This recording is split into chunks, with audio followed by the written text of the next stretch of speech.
Welcome back to Mirror Readings. I'm Molly, and we're talking about Gene Key 38 today, which has the struggle of shadow, the shadow of struggle. There it is, the gift of perseverance and the city of honor. So I don't know about you, but whenever I'm in the throes of struggle, I'm pissed or like at least annoyed, right? It's like, what is this struggle? Oh God, why me? Blah, blah, blah.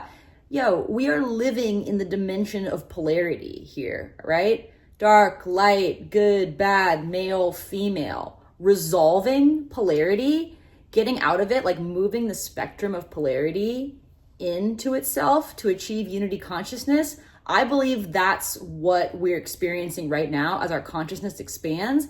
And when we start taking that viewpoint, we can see how struggle is a portal to higher levels of being. Struggle can either trap or free us. And this particular shadow is talking about the type of struggle that creates patterns of thoughts and behavior that keep us away from doing what we love.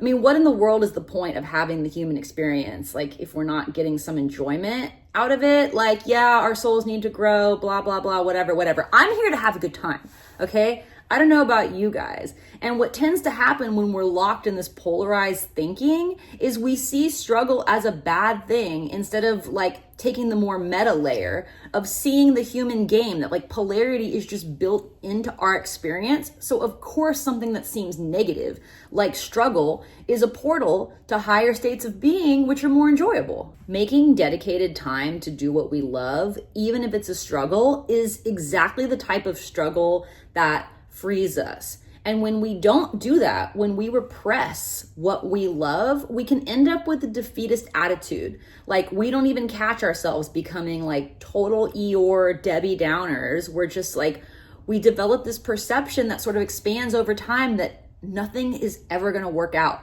So what's the point?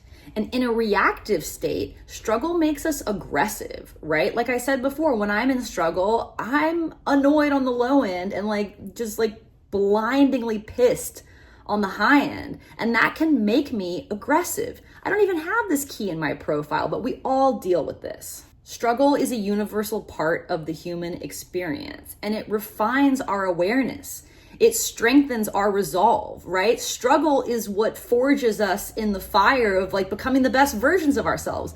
I know you already know this, right? By the way, it's so funny. I'm like struggling to record this video right now because there's so much noise on my street. Like, why is there a truck backing up down the street on a Sunday? I don't know, but I feel like the universe has a funny sense of humor, right? And so of course, as I'm talking about the shadow of struggle, it's going to be a little bit of a struggle, but the good kind, right? The 38th gift of perseverance has a lot of paradox in it, because even though this gift is one that tends to really shine when we feel like the odds are stacked against us, perseverance requires us to pause.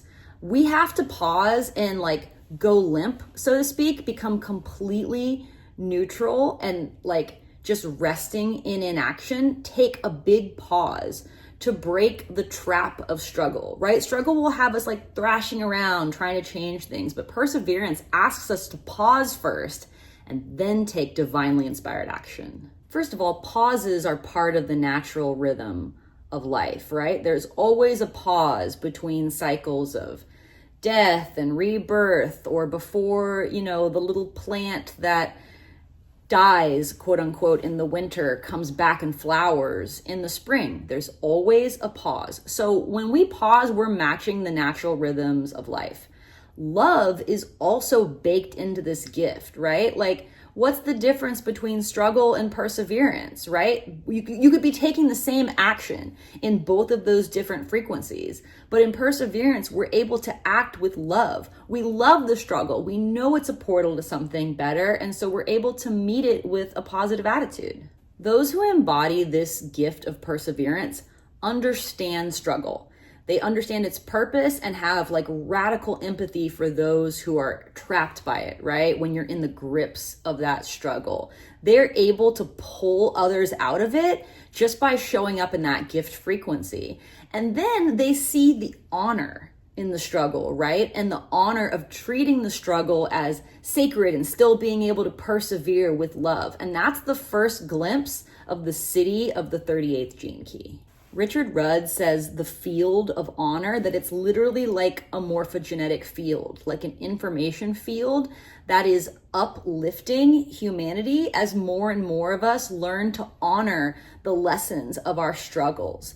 Every time we look back at our life and we're like, wow, that was so hard, but I learned X, Y, and Z. That's us honoring our struggles. Honor is rooted in unconditional love and gratitude. And there's a certain amount of humility to it because we're humbled by the lessons that life is giving us. We know that our experience is giving us exactly what our soul needs and wants to learn in this incarnation.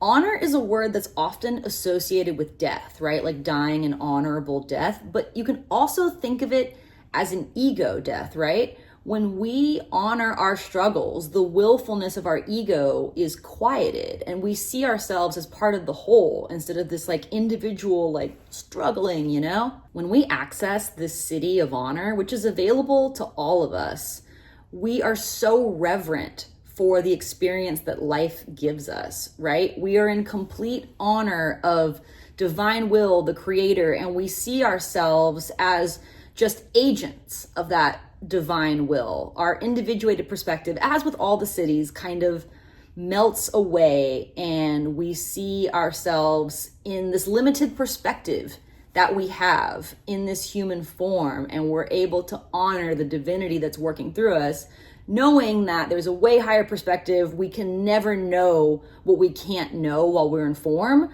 so we turn our will over to the divine with honor. Trusting life, man. So many of the gene keys just come back to developing that trust in life, which can be so hard when we're in struggle. But again, just take a pause. You're already on the on-ramp to the gift of perseverance if you're able to take that pause. And depending on where you have this in your chart, like if it's your life's work, you're going to have to get really good at pausing. These might not be little pauses. These might be big pauses. You might literally need a meditation practice just to fulfill your life's work so that you don't accidentally get caught up in the cycle of struggle and identifying with these struggles, and woof, it can just get really, really messy. We need pauses to persevere.